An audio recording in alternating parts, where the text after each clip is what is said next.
अगर रोजगार ऐसा लेके हम क्या करें, जब हमारा रहने का जगह ही नहीं रहेगा तो हम ऐसा रोजगार लेके क्या करेंगे। यहाँ के आपके नुमाइंदे होंगे तो उनसे आपकी बात हुई और सब लोगों की क्या राय बनी होगी, तभी तो इस तरह की आगे नहीं, बिना किसी के सलाह के किया गया है। कोई बिना मोहल्ला वासी से एक से भी नहीं पूछा गया। एक बंद कमरे में 5 आदमी को बैठा के और इस राय ले लिया गया। हम लोग का रोजी रोजगार सब साधन, जितना इनकम का साधन यहीं से है, ठीक है। और यहाँ से उठा के हम लोग को उजाड़ के दूसरा जगह अगर रख दिया जाएगा, हम लोग खाएंगे पिएंगे कैसे, कमाएंगे, हमारा इनकम ही नहीं रहेगा तो क्या होगा बोलिए। अगर सरकार चाहे तो जान मार दे हम लोगों को, लेकिन जैसे हमको कॉरिडोर नहीं चाहिए। विकास कम और विनाश अधिक। विकास तो कम होगा जब लोग हजारों हजार लोग घर से बेघर लाएंगे।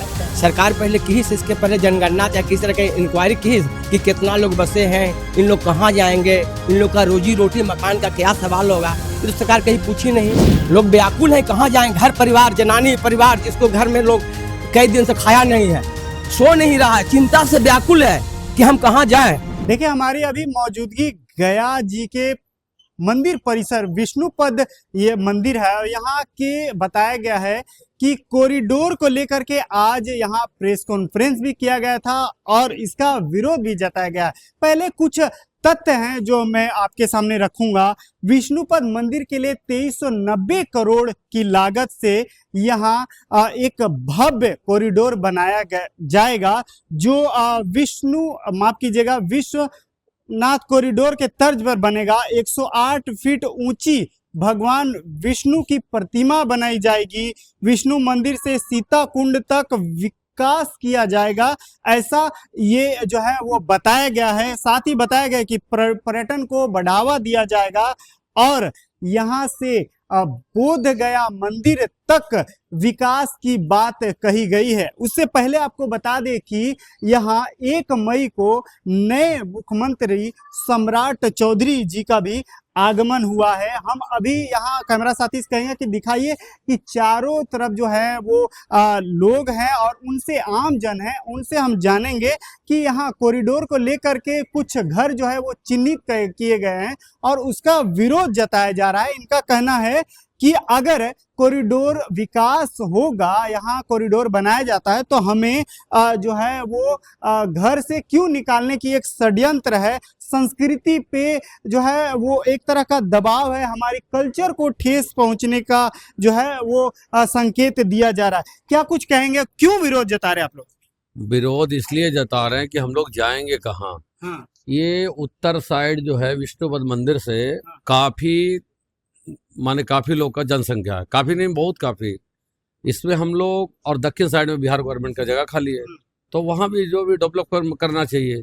और उत्तर साइड में तो खाली रिहायशी इलाका बसा हुआ है, एक एक घर में 40-40, 50-50, कहीं 80-80, कहीं 20, कहीं 25। हम लोग 400-500 बरस से यहाँ पर रहे हुए हैं, कई पीढ़ियां बीत गया, माने मुगल के समय से रहते हुए आ रहे हैं। अब बताइए अंदर गया के अंदर, ये अंदर गया है, ये 4 फाटक है, इसी के अंदर हम लोग निवास करते हैं।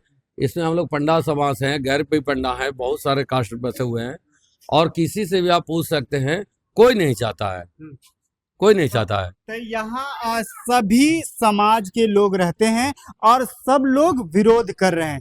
अच्छा, बताया जा रहा है कि संस्कृति, कल्चर और भी जो है वो भाषा को लेकर के भी बताया जा रहा है कि विरोध है क्योंकि हमें दबाने की प्रयास है, ये षड्यंत्र है। कैसे देख रहे हैं आप? पुरानी मंदिरों को तोड़ा जा रहा है, पुराने घर जो कम से कम 500 वर्ष से यहाँ पर है उस घर को भी तोड़ा जा रहा है। अच्छा, यहाँ पर देव चौरासी एक उपरडी जाती है, एरिया उसका नाम है उपरडी, उसमें बहुत ज्यादा हाइट के मिट्टी है। अगर उस मिट्टी को काटते हैं तो भूस्खलन होकर लोग ऐसे ही आपदा की तरह मर जाएंगे। और उस एरिया को भी विष्णुपद कम से कम उससे 1000 फीट पे दूरी पे है। काशी कॉरिडोर जो हुआ था 5 एकड़ का रकबा एक्वायर किया गया था, मगर विष्णुपद जो कॉरिडोर है वो 40 एकड़ का रकबा एक्वायर कर रहे हैं, जो कि बहुत ज्यादा है। और इतना क्राउड है इस क्षेत्र में कि आम जनता जाएगा तो जाए कहाँ। सब एक एक घर में संयुक्त परिवार रहते हैं। एक घर है तो मेरे पापा जी और यहाँ से हम लोग 7-8 पीढ़ी से रहते आ रहे हैं और हम लोगों का यहाँ से भी दाना पानी यहीं से चलता है, खाना पानी भी चलता है आदमी को। अब दिक्कत यह है कि हम लोग का यहाँ से जो भी जीना खाना है, यात्री है, जजमान, हम लोग भगवान का सेवा करते हैं, पास में रहते थे। अब उस घर को उजाड़ के कहाँ बैठा दिया जाएगा हम लोग को कोई पता नहीं है। हम लोगों को पता नहीं है, लेकिन उससे पहले बता दें कि जो सरकार की जो मंशा है उसके पीछे कारण बताया जा रहा है कि विकास है। अगर विकास होगा, यहाँ डेवलपमेंट होगी तो रोजगार पैदा होगा, साथ साथ और जो यहाँ पर्यटन है उसका बढ़ावा मिलेगा। सर कैसे देख रहे हैं आप इसको? देखिए, संस्कृति को नष्ट कर करके पर्यटन का बढ़ावा नहीं दिया जा सकता। जो हमारी संस्कृति है, हमारी जो धरोहर है, हमारे जो पूजनीय देव है, जिनको हम लोग आराधना करते हैं, आज से नहीं हमारे पुराण भी कहते हैं कि गयावाल तीर्थ पुरोहित क्या है। इन पुरोहितों का घर ये 4 फाटक के अंदर में जैसे कि कभी किसी ने बसाया था, फिर जैसे उजाड़ने की एक जैसे बहुत ही अच्छा जैसे षड्यंत्र लाया गया है कि सारे लोगों को यहाँ से फिर से पुनः विस्थापित करे। एक लोग के मांग पर आपने इतना बड़ा निर्णय ले लिया। जनता को जैसे कि क्या आप क्या समझते हैं, जनता इसमें सहभागिता जनता का कुछ नहीं हो? जनता तो सर्वोपरि है। जनता तो अपनी मांग, अपनी हित जैसे कि अपना विचार रखेगी ही। जनता का ही जैसे सब कुछ है और आप जनता का ही जैसे कि माल जैसे कि ले कर करके और जनता को ही शोषण और दोहन कर रहे हैं। यह जैसे कि शोभनीय नहीं। कॉरिडोर क्या है, कॉरिडोर का प्रारूप क्या है, ये तो हम लोग देख चुके हैं। जाकर करके काशी में भी देखा, जगन्नाथपुरी में भी देखा।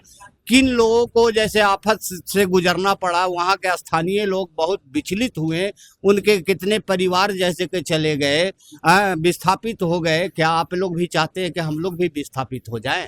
तो बड़े प्रश्न हैं, षड्यंत्र की बातें हैं और इसके 2 पक्ष हैं। एक पक्ष का ये भी कहना है कि विकास होगा, डेवलपमेंट की बात होगी और हमें रोजगार मिलेगा।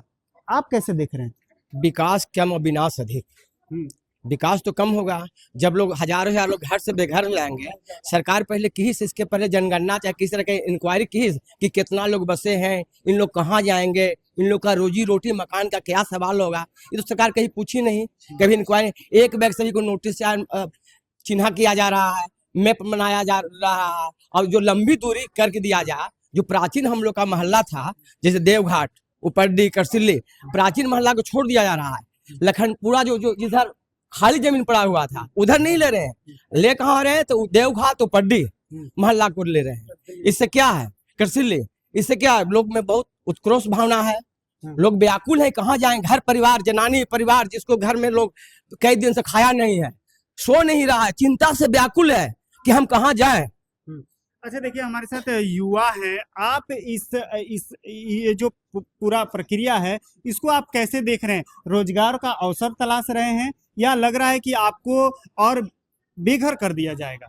ऐसा कहना है, मेरा कहना है कि अगर रोजगार ऐसा लेके हम क्या करें, जब हमारा रहने का जगह ही नहीं रहेगा तो हम ऐसा रोजगार लेके क्या करेंगे? अगर सरकार ऐसा सोचता कि अगर युवाओं का रोजगार मिलता तो ये आज तक कितने युवाओं का रोजगार मिल जाता। जब हमारा घर ही नहीं रहेगा तो हम रोजगार लेके क्या करेंगे?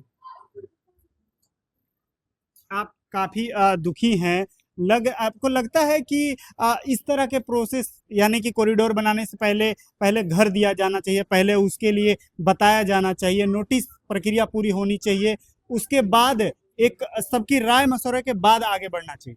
राय मशवरा तो इधर में कोई आगे, जब ऐसा फेस्टिवल होता था तब आकर के ऐसे डीएम साहब आकर के देखते थे, सब निरीक्षण में आते थे। तो निरीक्षण में आने के बाद ऐसा है, जब कॉरिडोर का बात चला, आज तक कभी भी मोहल्ले में किसी भी घर में आकर के कभी उन्होंने ऐसा बात नहीं किया कि कॉरिडोर आ जाएगा, आप लोग क्या सहमत है उसके लिए कि सहमत नहीं है।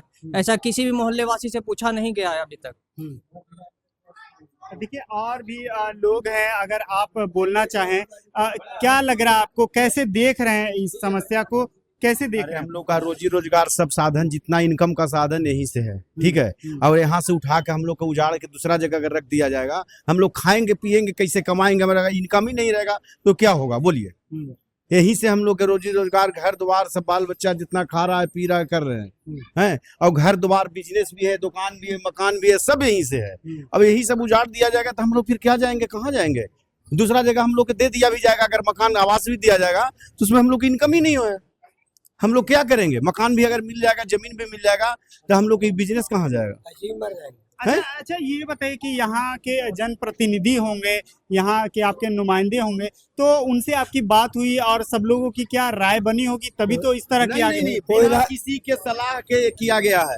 कोई बिना मोहल्ला वासी से एक से भी नहीं पूछा गया। एक बंद कमरे में 5 आदमी को बैठा के और इस राय ले लिया गया, चाहे वो मंदिर के अध्यक्ष हो चाहे जो भी हो, किसी से भी नहीं। हम लोग मोहल्ला वासी किसी से भी, न पंडा समाज न अदर जाति, किसी से भी नहीं पूछा गया। हाँ, इस क्षेत्र के जो हम लोग रहने वाले हैं, क्या करें? 5 लोग गए थे कमेटी में वहाँ डीएम साहब के पास। वो जो कॉरिडोर जितना दूर में बन रहा है, इस क्षेत्र के रहने वाले भी नहीं है, उनका एक ईंटी भी नहीं जा रहा है, एक ईंटा भी नहीं जा रहा है, तो उनको क्या अनुभव होगा? कुछ भी सलाह दे देंगे कि पूरा एरिया तोड़ दिया जाए। लेकिन बताया जाता है कि जब अगर किसी तरह का क्षतिग्रस्त होगा या अगर घर तोड़े जाएंगे तो उसको लेकर के एक मुआवजा राशि दी जाती है, एक पूरा प्रक्रिया होता है, एक सरकारी सिस्टम होती है, उसके तहत चलता है। कोई हम लोग मुआवजा में नहीं जाएंगे सर, हम लोग कॉरिडोर के विरोध में है, इसलिए हमारे पूर्वजों यहीं रहे हैं, तो हम लोग कहीं जाएंगे, कहीं जाने वाला नहीं, हम लोग यहीं रहेंगे। अब सरकार दिया जाएगा, पैसा दिया जाएगा, हम लोग को रोजगार तो नहीं दिया जाएगा। ये रोजगार है, जो बिजनेस है, ये तो मेरा ठप हो जाएगा, खत्म हो जाएगा। हमको पैसा दे के एक जगह अलग बसा दिया जाएगा, एक अलग शहर बना दिया जाएगा, एक अलग मोहल्ला बना दिया जाएगा, लेकिन हमको तो बिजनेस नहीं ना देगा सर। हम लोग का मकान, हम लोग का जो भी है, लोग मरना पसंद करेंगे, लेकिन कॉरिडोर जैसे के बहिष्कार करते हैं।